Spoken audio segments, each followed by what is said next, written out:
Je pense sans cesse à toi. Hello there, and welcome to The Foretop. It's a roundtable discussion of today's hot-button topics in food and beverage. I'm your host, Catherine Cole. In episode 24, we will consider the salad, ponder the cookbook's role as literature, and envision kitchen architecture. Here in the studios of OPB, I'm joined by Julia Sherman, author of the blog and book, Salad for President. Welcome, Julia. Hi, Catherine. And Peter Miller, author of the books Lunch at the Shop and 5 Ways to Cook Asparagus. Hello, Peter. Afternoon, Catherine. And Megan Scott of The Joy of Cooking. Nice to see you, Megan. Hi, Catherine. Now for our first topic. We are recording this episode at the height of summer, so it's salad season. But what exactly is a salad? Julia Sherman, your new book stretches the definition of this word, so let's start with you. How do you define the word salad? It's really slippery. I mean, at first I was really interested in that question, which it comes up a lot, because it seemed like every time you landed on a definition, you found something that was an exception to the rule, which is just the kind of thing I enjoy. But I would say in general, I think of a salad, whether it's an edible salad or a conceptual salad, is that something where the total is greater than the sum of the parts. So you have all these disparate pieces brought together to make something that sort of redefines its ingredients. That's so interesting. And what is a conceptual salad? There's been many that have come across my path, but I think that a salad is sort of an approach and a way of cooking, or a way of thinking through a problem, or a way of thinking visually and presentation. So I don't think a salad has to be something tossed in a vinaigrette, or it definitely doesn't have to be raw, or it doesn't have to be room temperature, or, there's all these things that people kind of that come to mind when they think of a salad, but they're rarely the definition of the dish itself, or like the approach as I would define it. What are some of the more sort of esoteric salads that appear in your book? Well, I like the ones that are not salads at all. So we have some soups, and we've got a whole cocktail section and dessert, and those are the things that I think really bring a salad approach to cooking that aren't bound in by kind of our traditional definition of, a side salad or something that accompanies a meal. There's a purslane stew that I learned from a artist in Mexico that's a tomatillo base, and you cook down like the world's biggest pile of purslane to make this really concentrated, delicious stew that has pan-seared zucchini, and you can add pork if you want. But I love that you start. It's like this like purslane essence at the end, and so it's like you understand that vegetable better through that dish, even though it's cooked. It's not technically a salad. That's really interesting, because I was just making something called kuku sabzi yesterday. Oh, I know kuku. Yeah, it's an Iranian. Yeah. From school. I actually, I did learn it through an Iranian friend I went to school with. She's nice. An artist named Pune Magazaheh.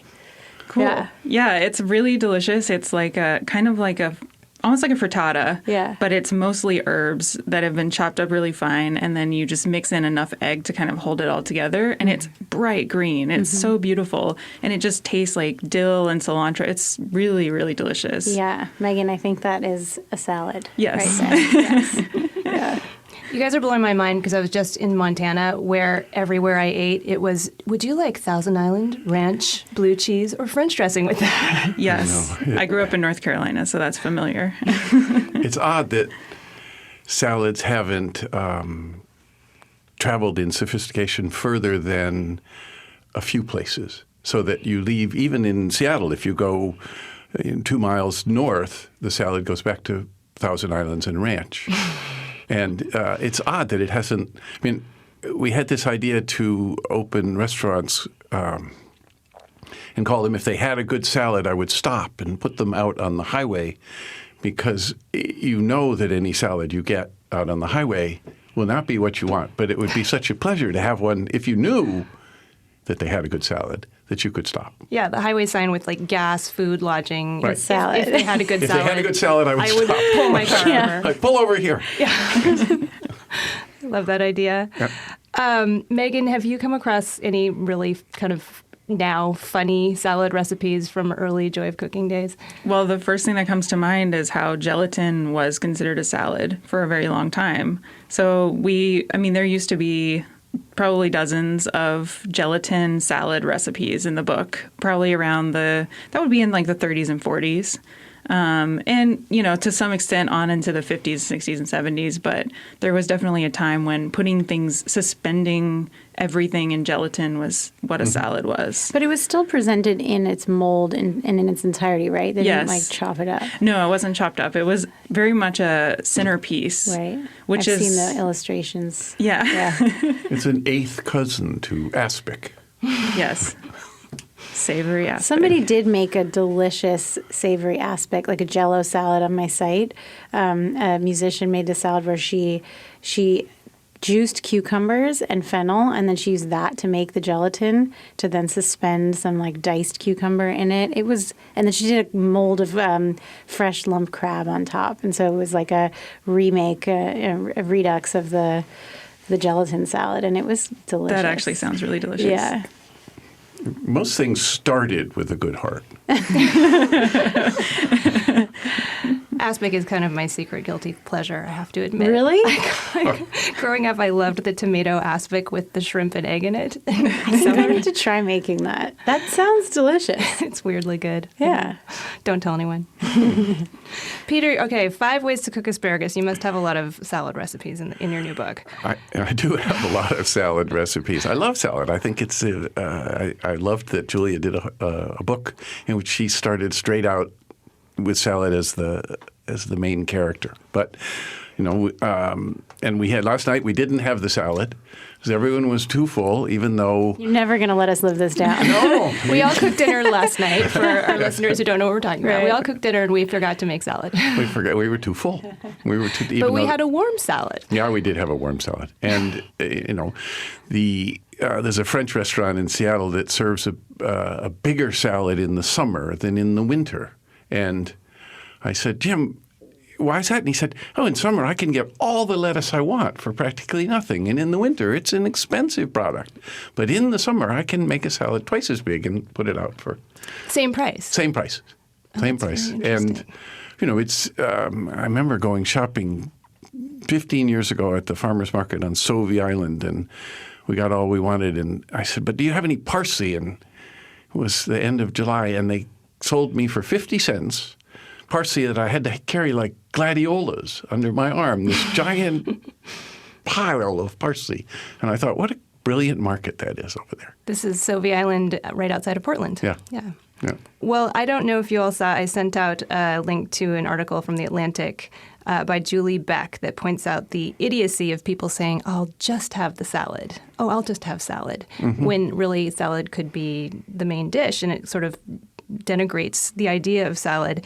And I loved, she had a link in there to it was a hairpin photo collection of women laughing alone with salad. Did anyone see this? This is a meme that I get sent on a regular basis. Oh, you do it? Yeah, it's all like healthy women in white camisoles with white sweatshirts on with salad, and their fork is suspended midair, and they're doing the open mouth laugh. Yeah. What is that, Julia? I think that's a stock photography trope that kind of just seems to sum up the idea of healthy lifestyle, carefree, effortless, wellness, which I personally disdain. I think either, people who are really going deep in the health and wellness sphere, that is not effortless whatsoever. So, the kind of, and the salad that they show where they're laughing, it's never a good salad. No. Yeah. So. And there's also kind of a lot of gender stereotypes to unpack with stuff like that, too. Right. It's like, of course, women eat salad. They're so dainty and small, and I don't know. Yeah. That's the part that I always hate. Yeah, there's never chicharron and croutons and steak in that salad that she's laughing about. We should make another blog that just photoshops the salads to make them amazing salads. Or just giant sausages. Right. Oversized. Yeah. So what's the most unhealthy salad in your book, Julia?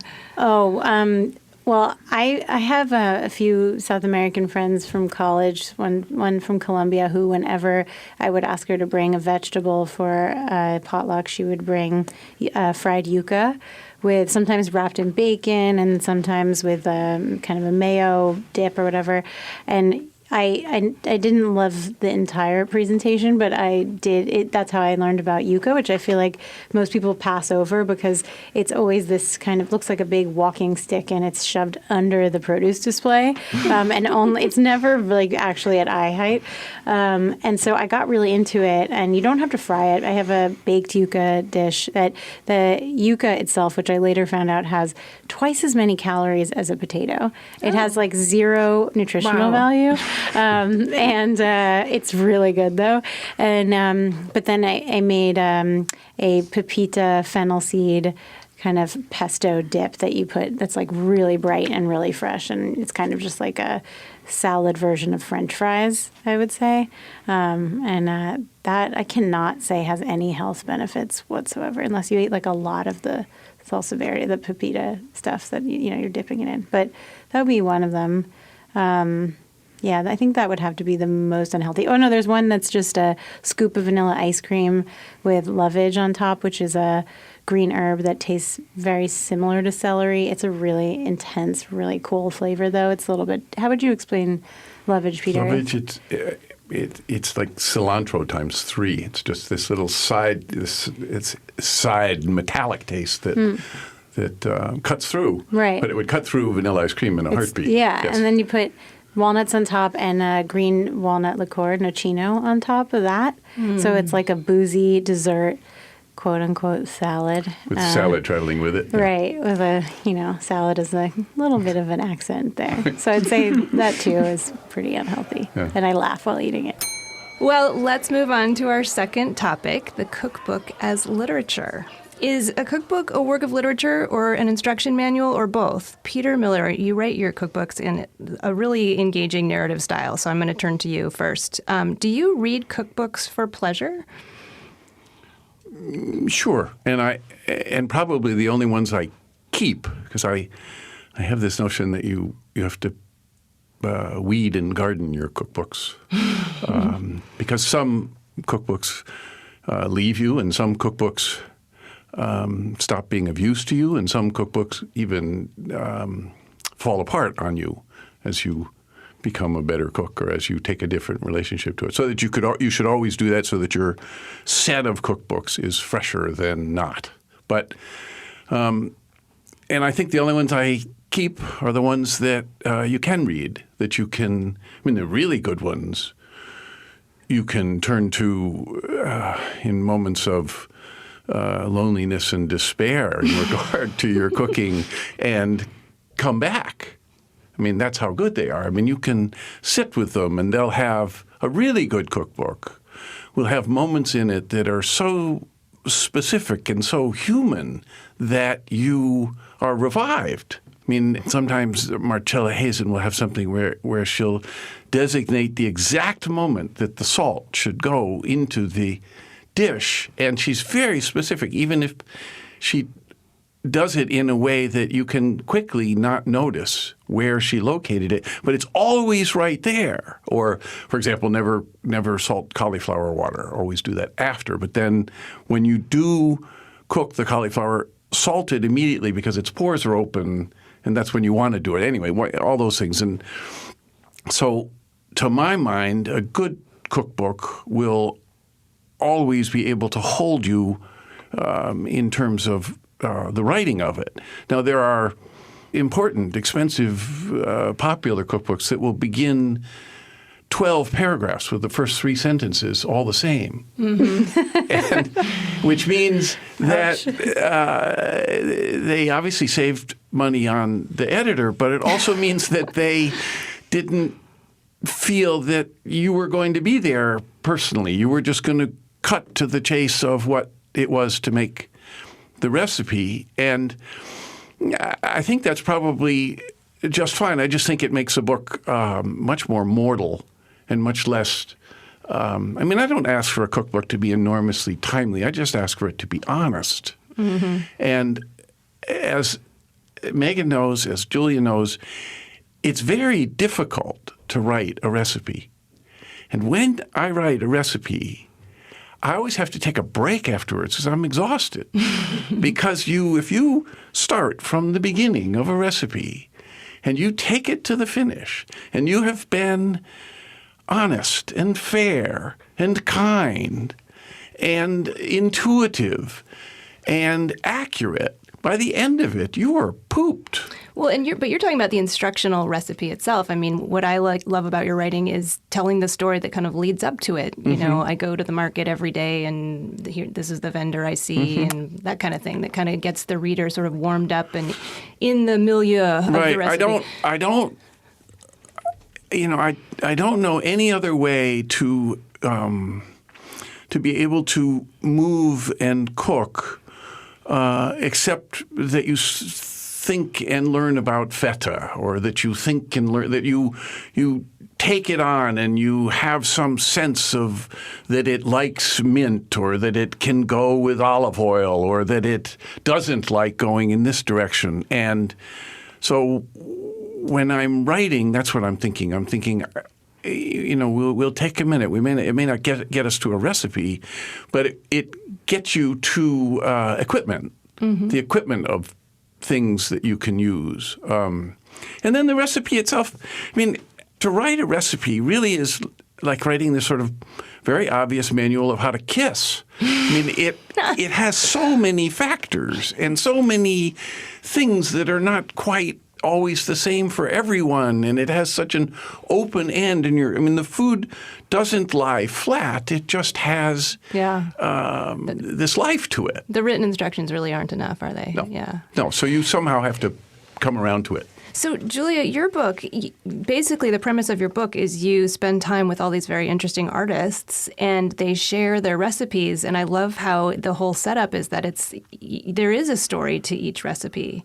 Can you tell me a little bit how you decided to take that approach with your blog and your book? Yeah, I mean, something that was interesting in making the book was actually reconsidering how that approach works. The difference between a blog and a book is that a blog kind of, it's an infinite scroll, whereas a book has a beginning and an end, and everything has to happen in between. So you don't have infinite pages. You have to be really deliberate about which photos you use and how you use your space. And so I also think it's important that when people go to a book, they know what they're going for food-wise, like, what is the general feel. And Peter is eating blueberries right now, which is clearly Do Radio that 101. Off the mic, please. Yeah, please. Yeah. But so I really had to come around to the idea of letting the book also be about my recipes, so that, there's sort of a more cohesive idea of what the food perspective is, as opposed to letting everything come from other people. When I started my blog, I thought that it would be all my recipes. That's how it began. And then really quickly, I realized that, my background's as an artist, and I did a lot of conceptual art projects, but they were always really guided by other people. So I would find Benedictine nuns, or, drag queen, or somebody who I was really interested in working with, or wanted to know more about what their day-to-day life is, and then let them kind of dictate and let me know where the project should go, or what was the thing we should make. So I was very used to looking to other people and being very sensitive to what it is they have to offer, and then responding. So it was probably a month of trying to make a food blog of my own, and realizing that was never going to last.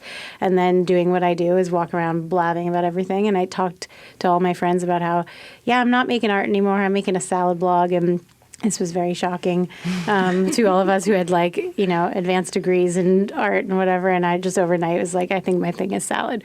And everybody else was like, wait, you're getting out of the game? Wait, I want to come. And I make a good salad. So it was really easily and naturally that people started to offer their recipes. And then I used that as an excuse to get into their homes, spend time with them, photograph them, and have these sort of expansive conversations about what it means to be a creative person from morning till night, not just what you make in the studio. And so for me, the food was I really love cooking, and I love recipe development. I think, each salad I make with an artist is not just their salad. We make the salad, and then I go home and figure out how to develop it into a recipe, which is a whole process that I think I never was attuned to before I made a cookbook, and really had to train myself to cook differently because, you know, you make the recipe once and it's really good and you're working intuitively, and then you try and write it down and it sucks. And so you have to do it again and again. It slips away from you. Yeah, and I found that I also don't cook well if it's just for me. So I spent a lot of time trying to develop recipes for the book, and they were turning out terribly because I was cooking for myself, and I just in the end like cut all the corners. I didn't have any performance anxiety involved. You know, for me is very motivating. So I had to have a lot of parties just to It's very develop the difficult recipes. to cook for yourself. Yeah, it's very difficult. You cut every corner. Yeah, you end up just putting it in like a mixing bowl and eating it with a spoon. You cut every corner. But anyway, I think what was the original question? I just love the narrative that strings together all these artists and makes it a reading experience rather than just an instructional manual. Right. I think I think that for me, something that was really interesting coming from the art world, where it's a really enclosed conversation, and you're kind of constantly speaking in an echo chamber of other people who have the same language, the same reference points, all of that. I really loved using this project, both the website and the book, as a way to offer various access points. So I think with the book, I tried to color code the sections that are narratives and stories and interviews with artists, and shoot it totally differently than I did my recipes, which were shot in a studio, and they're not trying to be in situ, like they're not in someone's home, they're not casual, they're kind of more formal, so that you could easily pick up this book and say, I just want to make a salad for dinner. I don't care about art today. Or you could buy it being like, I don't know who Laurie Anderson is, and then because you're making her salad, you discover this incredible artist who actually has something to say that is really relevant to you, even if that's not something you studied and that's not something your friends are into, and you're not going to see experimental performance that night. But you somehow got there because you made eggplant dip. I love that. It's like the mother who sneaks zucchini into her cookies, Totally. except you're sneaking art into the cookbook. Right. And artists they're sitting in her inside her book, Yeah, I love that. having dinner. Megan, no one knows yet what the new Joy of Cooking is going to read like because you're still working on it. But I have been reading your blog. Well, I guess it's not your blog. The recipes on your website. And often there's a really interesting story about you growing up in the South or experiences in your childhood or in your husband's childhood that kind of led you to discover a recipe. What made you decide to take that approach? I do like to situate recipes in the context in where they come from. I mean, almost all recipes are derived from somewhere else. It's very rare to just create something out of the blue. You either were inspired by something, or your mom made something, or you read about something in the New York Times and tried to make it yourself and made it differently. I mean, things come from places. So I like having a story behind things. And Joy is probably, the recipes themselves aren't very conversational, because we're trying to relay specific information in as short a space as possible. It's a very large book, and we're trying not to make it any larger. So we're trying to keep things really condensed, but we do have more freedom to kind of talk in the sections on, like, we call them about sections. So it'll be like about leeks or about salad, or, tools for making sauces and stuff like that. So we'll allow ourselves more freedom with just having a conversational tone in those sections and sort of helping situate the recipes within a broader context of, like, if it's a salad, where we divide them by green salads versus, like chicken salad and like fresh leafy greens. And we talk about the greens, and we try to give, it is more of a manual for cooking. It's less of a novel. It doesn't read like a novel, but for what it is. And at the time it was published, it was one of the most conversational cookbooks in the 30s, because most cookbooks up to that point had come from a very sterile sort of home economics background. So Joy was one of the first cookbooks that actually talked to its readers and addressed them more as like a friend and less of like, you're learning from me. It was more like, we're sitting in the kitchen together and I'm going to take you through this and show you how to do it. And it's going to be great. That's true. I was thinking about Auguste Escoffier. I'm probably pronouncing his name wrong, but his cookbook is really quite boring. I mean, it's very dry. There are a lot of sauces and interesting recipes, but he just never gets personal. Yeah, and that was the case up until around the 20s and 30s.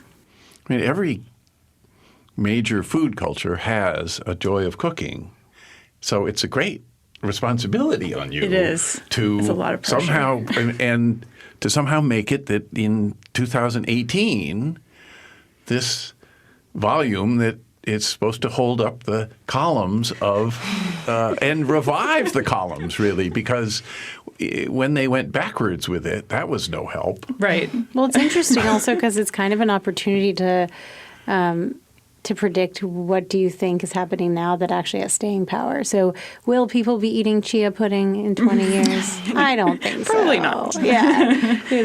So like, will we have any coconuts left? Those kinds of things.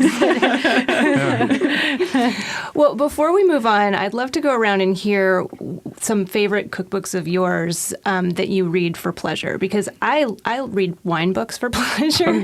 I kind of love the wine importers' memoirs, like Neil Rosenthal's Reflection of a Wine Merchant, Terry Tice's Reading Between the Wines, of course, Kermit Lynch's Adventures on the Wine Route, but of course those don't have recipes. So I'm not a cookbook reader. So can each of you recommend one or two that I should just read for fun? Sure. I love Brooks Headley's Fancy Desserts. He was the pastry chef at Del Posto, but his background is he played in hardcore bands, and he's like a super punk, really interesting artist, which is a really, an unusual slash in your biography to be a really fancy pastry chef and noise musician. So his sense of humor is really funny, and I've only made one or two things from that book. I don't bake that often, but it's the photography is really different, the layout's really different, and his writing is so funny. I mean, it's one of the only books that I'd say that I really sat and read and I went cookbooks and from cover to cover and just laughed as I was, talking about things that are very traditional as well. So I think it's an entirely unique approach. I second that recommendation. Yeah. It's really good. Yeah. How about you, Peter? Someone sent me Amy Adler, and I'd never read her before. And I was sent some cookbooks last year that I really wanted to like, and I hated. I think the question was, which ones do you like? Right. But the Amy Adler is just wonderful. Okay. And it may only have 12 or 16 actual points of recipe, and they're not even easy to go back and find afterward. But What is the book called? I have no idea. She has 3 or 4 books, and it was just a paperback that they sent me in a little sleeve and said, "Oh, you would like this." And I started immediately without ever actually keeping track of what the title was. And I've never met her, I've never talked to her, but she's just terrific, and she stays right on it from the beginning to the end of the point of it and the use of it of a food and the trouble with it and the danger of it and it's very hard to reenact. But if you read Amy Adler, you'll see what I mean. You can work on dinner on the train coming in the morning, because by the time the train lands, you're all excited about what it was she was talking about. Excellent. Do you have any other recommendations, Megan, other than the punk rock dessert? One that came out last year is called A Super Upsetting Book About Sandwiches. Ooh. And the author's name is Tyler Cord. He owns, I think, a few sandwich shops in New York City. And so the whole book is just about sandwiches. But it's similar to the Brooks Headley cookbook in that it's really funny and just really engaging. And I read cover to cover in it, and I haven't made anything out of it yet, even though everything looks delicious. But it's just a really funny, well-written book. Well, let's move on to topic number 3, the architecture of the kitchen. Kitchens vary widely, from campfires and primitive huts to compact, efficient spaces in Japanese cities to sprawling American kitchens outfitted with internet-connected refrigerators. Megan Scott, you test thousands of recipes for The Joy of Cooking. I believe, in your home kitchen, but you also work out of a professional test kitchen for a creative culinary agency. So I'm curious, what, in your experience, what is the best kitchen design? What's your ideal kitchen design? I do think design is important, but I also think that the best kitchen is the kitchen you have. And I really sincerely believe that. I was thinking back about all the kitchens that I've cooked in over the years, and some of them were kind of hilariously bad. And yet I still managed to make things that I remember eating because I was so happy with the way they turned out. Like for a few years, I worked on a goat dairy in North Carolina, and I lived in this little single wide trailer, and the kitchen was terrible, and the stove only had 2 burners that worked, and there was a mouse problem, and then a snake, like a black snake, moved into my cabinets. Like, I'm not kidding. That it was terrible. In hindsight, if I had been my parents, I would have been really freaked out. But I made my first roast chicken in that kitchen. I made the best batch of apple butter that I've ever made in that kitchen, and it was totally not stocked well. Like, it was a mess. But I love the idea of just working with what you have. But on another note, I do think it's important, if you cook a lot, to make your kitchen work for you and not be working around the things that you accumulate in your kitchen. I think people accumulate gadgets and tools and things, and then they don't use them, and then it just clutters everything, and you can't find what you need, and you have to bend over all the time looking for things, and your back hurts. And I think it's really important to know what your cooking style is and really think about where things are in your kitchen and lay it out just to be more efficient and just easier on yourself. That makes sense. And what did the snake think of the apple butter? The snake liked the mice. So that worked out. It was a separate industry. A separate business. Well, so Peter Miller, you own an architectural bookstore in Seattle, a very well-known architectural bookstore, and your wife is an architect, so you must have strong opinions on the design of a kitchen. Megan's right. I mean, you can always look back and say that you cooked brilliantly on the motel kitchen that you were stuck in somewhere, but I don't want to get email, and I don't want to get texts, and I don't want any of that, because the kitchen's your last bastion of a break from such things. But I would love to get a wonderful classical music station that would play of its own. I don't want it to be Pandora. I don't want it to be related to me. I want it to be related to itself and enjoy it. There's a great station in Stockholm called Swedish Radio Klassist, and I would be thrilled to have that in the kitchen. Or there's a wonderful community station in Ellensburg, Washington, that you can only get on the internet, Ellensburg Community Radio, and that would be wonderful. Some way that you could have a little privacy of your music in the kitchen while you're there. So it would know what you're about to cook, and it would know how to inspire you. Is that no. I want it to be itself. I'm quite. I think the station should not know anything about you. You should just fall in love with the station, so that you're surprised by how. I mean, the Swedish classical station is so good that it's better in the fall, and in August it takes the entire month off and plays bird songs for the whole month because it's in Sweden and they don't want to work in August. No, I want the station just to be very good with no commercials. So I guess what I'm hearing from you two is that kitchen design really isn't all that important. It's more about your emotional state, or it may be it may be that it's really important to have a good cooktop. It's really important to have good pans. It's wonderful to have a good cutting board and a wonderful knife that's sharp. It's wonderful to know that your refrigerator, you can find things. And I'm always completely tormented by the fact that the storage containers, of which we have hundreds, and maybe most people do, are reduced to the worst possible space in a kitchen, so that you're on your hands and knees pulling out drawers. There's never a lid. And there's never a lid. There's never a lid. We've saved one for almost a month now, and its lid is gone south somewhere, and we can't get it. The lid doesn't. Nothing else fits to it. So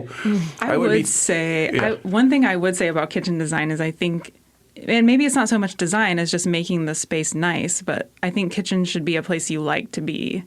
So it needs to be, I mean, for example, I put a couple houseplants in my kitchen and it made such a difference. Now every time I look at my houseplants, it makes me happy and it adds green and it makes things feel more alive. And I don't know, I think it should make you, I think you should be comfortable in your kitchen, and whatever you need to do to make that happen is important. I think I might disagree with you guys. I think kitchen design is really important. I think you can make amazing food wherever you are. And of course, I mean, some of the best meals I've ever made have been camping and, but I'm really into kitchen design. I think like my husband and I lived in a warehouse in Providence when we met, where he built the kitchen out of like scrap material. And we still talk about that as the best kitchen we ever had because he designed it. And like, he's obsessed with the triangle, like between the sink the cooktop and the fridge, and like always thinking about that first and how you move through a kitchen, and that being where you start with your design, and then getting to materials and all those things if you can afford them or later. But my kitchen, I designed my kitchen in Brooklyn, and it's in a space that was not meant to be a kitchen. So it presented, I had to rethink everything in terms of, I didn't have space for upper cabinets, and I had to bring in a library ladder because I had to put things up really high. But I love open shelving where everything's accessible, and it also forces you to keep all your food pretty well organized. And then I love thinking about it as a social space. So I hate a kitchen where I'm cooking and I'm locked away where everyone's drinking in the other room. Mm-hmm. That is my nightmare. Mm-hmm. So, the way we set up our kitchen now, I have like the world's largest kitchen island so that everybody has to be in a circle all the time, and I'm in the center. But yeah, I think, like thinking, depending if you're going to be cooking all the time and you're entertaining, which is, not everybody loves having people over, but you do really want to think about the design of your kitchen, because no matter what, everybody's going to end up in there. No matter how nice your living room is, they're not going to hang out in the living room. That's true. I think kitchen design's important. Did you see any artists' kitchens while you were researching your book that just blew your mind? Yes, I'm going to visit this one of the artists next week in Marshall, California, and her name is Madeline Fitzpatrick. She's a painter. And her husband is an arborist and also a chef, but they have this kitchen that has these huge high ceilings. The whole house is just made of vinyl siding, but it's the most impressive place you've ever been. And light filters through, and they have rare orchids everywhere, and a water feature and a tree coming out. And I mean, it's unbelievable. But again, it's incredible and impressive space, but it's made with the most basic materials. It's just like wood, and it's all self-constructed, and it feels like you're cooking in a rainforest. And she always has a leg of jamon on the countertop that anybody can come just slice a piece off, which I think that's what I aspire to in terms of hospitality. Right. It's just like always casually having some like Iberico ham there for anybody who might walk in, the plumber, whoever, just take a piece. It's like the coolest thing. Or in Megan's case, it would be a Virginia ham. It was a Tennessee country ham. Tennessee country ham. As long as you don't have a dog wandering around. Right. Yeah. Well, so Peter, come on, you've got to name one fabulous architectural kitchen that you've seen. You've probably seen more interesting spaces than any of us. The best kitchens make it probably George Suyama's kitchen in his home in West Seattle is probably the best I've ever seen. And George Suyama is a very well-known architect who works out of Seattle, but he's got projects all over the world, right? And I don't get to cook there often because he knows I'll make a mess, but only in the sense that everything is put away. And the best part of a kitchen, if you have room for it, is that everything has a place and that you can see it and find it, and that the surfaces are cleanable, and that I always tell people, don't put your cookbooks in the kitchen. The air's too filled with cooking. They have to be somewhere much safer than that, and then you maybe bring them in. But any great kitchen has surfaces, because it's what allows you to be able to see things. It's what allows you to have people come sit. It's what allows you to let someone peel the fava beans. You can put them over on a counter. You can lay the plates out. You can clean. You can heat the bowls. Your ideal kitchen is gigantic. No, not gigantic. But not gigantic. But it has a way that you can keep the counters clear, so that you don't have to keep everything on the counters. It's the hardest part for me is when you have nowhere to put anything. So if you want to drive me crazy, give me something that I can't put away. Well, that echoes Megan's point, right? Just get the stuff off the counters. Yeah, yes, I agree. Give yourself a counter or give yourself a surface so that you can see what you're doing. Mm-hmm. Because it's, for example, very difficult to even heat the plates if you have no place to put them, to lay them out when you're doing the meal. And it's very difficult to get a sense of the order of things if you can't see it. And the counter can be wood, it can be stainless steel, it can be whatever you can clean. And at the end of the night, it's wonderful if you can clean the whole thing down and start afresh. And that I was thinking about this earlier today, and I said I kind of didn't care about kitchen design, but now that I'm thinking about it, we bought a house last November, and in the process of buying the house, we went to see a bunch of houses. And one thing that really stood out to me, probably because I cook all the time, is how terrible most of the kitchens were. Like, they would be shoved into a corner really awkwardly, no countertops, not enough cabinetry, just kind of an afterthought almost. And it was kind of sad to me because what it said to me was that cooking is not important. Yeah. And I don't know if that, like, most of the houses we were looking at were like built in the 40s to 70s. And I don't know if that's like, it's the woman's job. And like, it's not, we'll just throw a kitchen in there. It doesn't matter. It's fine. And even though the house was nice otherwise. But I do think it's unfortunate that I feel like most home kitchens to start with aren't that they could be vastly improved by the addition of way more counter space and just giving it more light and air and room to breathe.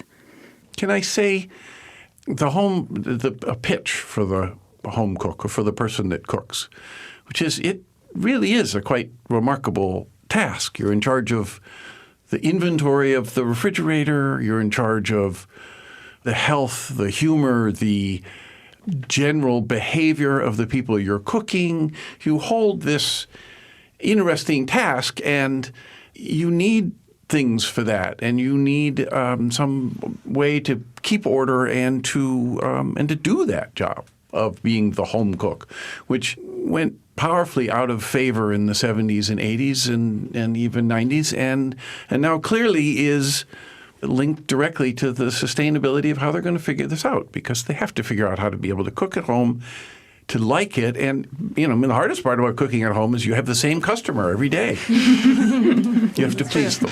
This is true. Well, I think it's time for us to move on to our dessert course, where we each share something foodie or beveragey that we've been enjoying this week. I will go first. I'm going to tell you what I did over my summer vacation, because I was in Montana last week, and two things struck me that kind of relate to our show today. One was I was with my family and we went to the Museum of the Rockies, and there was a 19th century farmhouse, and going into the kitchen, it was just so interesting to see, no one had figured out that countertops should be high up. People would sit at a little table, and it just seemed so awkward to cook sitting in a chair, and then you'd have to get up and go across the room to get whatever you needed and come back. And I just realized how great counters are. But also the old stoves, the wood-burning stoves or ovens that they had were kind of cool, because there was a whole compartment of just steam. It would just be filled with water, and it would steam, and they would steam things. And I had no idea that stoves used to do that. My other discovery is related to salad, which is if you're in Montana and it's kind of a food desert, there are restaurants called like the 4 Bs that I don't know, not the kind of place I'd like to eat. The secret to finding a good salad in Montana is you go to a fishing town, because where the fishermen go, for some reason, they always have a good restaurant with good lettuce. And this occurred to me while I was eating at a restaurant called the Stray Bullet in Ovando. So I also recommend the Hitching Post in Melrose and the Wise River Club in Wise River. Actually, you've been to both of those places. Yes, I have. They have good lettuce. They have really good lettuce. It's not inexpensive to go fishing in Montana. That's true. But, if you can break away from the iceberg, it's worth it. Julia, did you bring some dessert for us? Well, I've just been exploring Portland, which is, the last time I was here, I kind of messed up everything. Like, I didn't go to any of the places I was supposed to go. So I've been hanging out. I did a pop-up at Tusk, and I've been hanging out with the chef there, Sam Smith, who is very much a kindred spirit in terms of ways of eating and cooking, and not trying to think things through in a very simple way, not trying to be overly complicated about the approach to food. So he's taken me to a bunch of amazing places in Portland this week. I just went to Nong's. Is that what it's called? I just brought Nong's too. Yeah. Stephen and Alex in the control booth. Yeah, so it's it's kind of reminded me, I was in Vietnam earlier a few months ago, and I really love when you travel and there are these restaurants that only serve one dish, and they're just amazing at it. And I know it's probably hellish for the people who have to make that same dish over and over again, but they do get so good at it. And so I love that specificity and like not trying to kind of show off and do everything, but just being really honed in. And so Nong's is kind of like that. Like you just go there and everybody's eating the exact same thing. It's a chicken and rice dish, and it's really fresh and really simple. And then they serve the chicken broth on the side that they've poached the chicken in, and they cook the rice in the chicken broth. So it's all kind of, full circle. And I just did that before I came here, and I thought that was really amazing. And I've just been like gorging myself on local berries, which is, I think I got to get out of here because it's been like too much. I can't get enough of them. There's Marion berries. There's you think there's one kind of blackberry, but it turns out there's like 10. So. Well, I'm glad you've been enjoying our city. Yeah.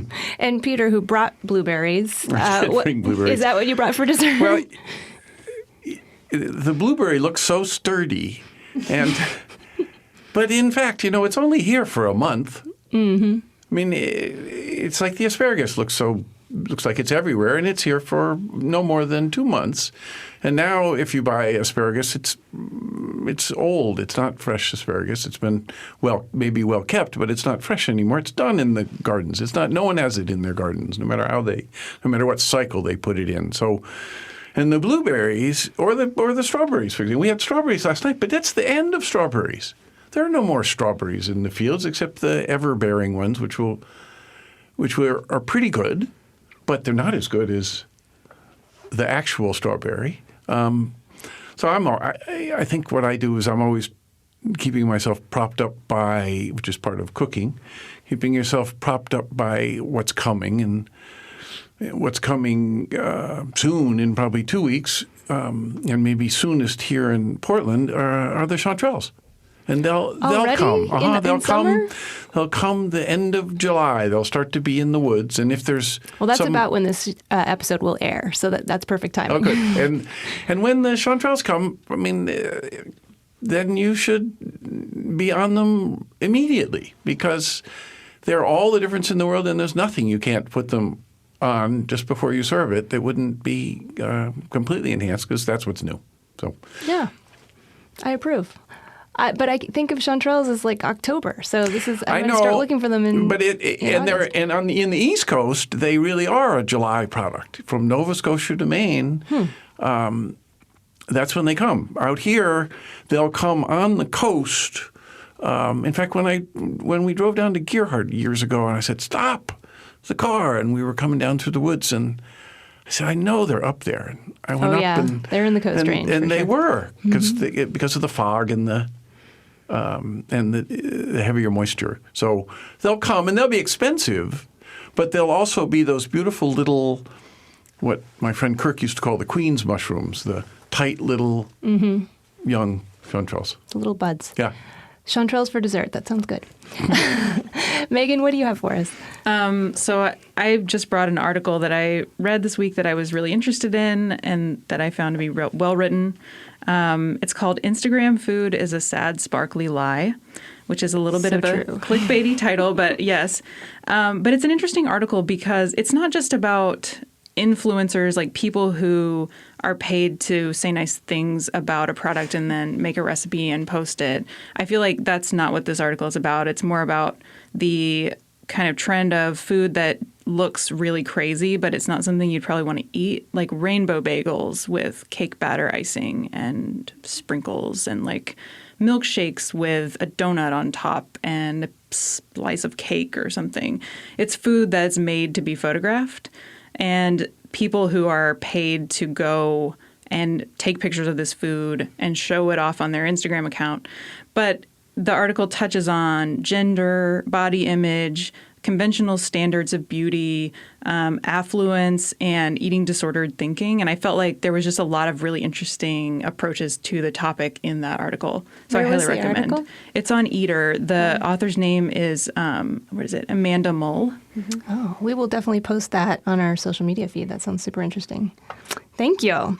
Well, thanks to all of our amazing panelists today. Julia Sherman, I noticed on your book tour, one of your stops included a nude figure drawing. I don't think there's any other cookbook that has ever had a nude figure drawing as a book event. It was a nude figure and vegetable still life drawing, and there were two 20-year-old Pekingese dogs included. Oh. I was at a bookshop, Arcana, Wow. beautiful art bookshop in Culver City. Yeah. Oh, you must. That's it's the best place. Yeah. But it was so great. I think I'm going to have to do it on the East Coast, so stay tuned. And I hope you'll post your drawings. Yeah. Very I cool. Very I cool. never did that. I meant to. Peter Miller, thank you for being here today. And Pleasure. Peter Miller, you have a cookbook called Lunch at the Shop, but you actually do cook lunch at your bookshop, which I think is pretty cool. We do make lunch for everybody at the shop. Yeah, we're all the people that work there. Yeah. Megan Scott, who along with her husband, John Becker, is the recipe writing powerhouse behind The Joy of Cooking. Thank you for being here. Thank you, Catherine. Today's episode was recorded in the high-fiber, protein-packed city of Portland, Oregon, in the studios of OPB. You can read all about us on the OPB website. Our producer is Alex Ward. Special thanks to OPB sound supervisor Stephen Cray, and our theme music was performed by the incomparable wine importer Kermit Lynch. If you like our James Beard Award-winning show, please help us out. Rate us on iTunes, subscribe to The Foretop on your favorite podcast app. Tell your friends about us. You can tweet about us at @4top, all one word, or visit our Facebook page and post your thoughts about the show. We would love to hear from you. Bye-bye now. Nuit blanche, nuit blanche, nuit blanche. Do we leave a tip, Catherine?